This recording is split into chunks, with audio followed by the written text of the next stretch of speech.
Hello guys, Andrew here. Welcome back to Drew Tutorial. And in this video, I'm going to show you how to change your email or password on your Disney Plus account.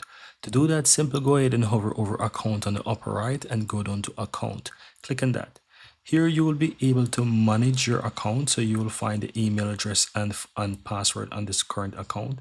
Click and manage with Disney and you'll be able to choose whether you want to edit or change the email address or password.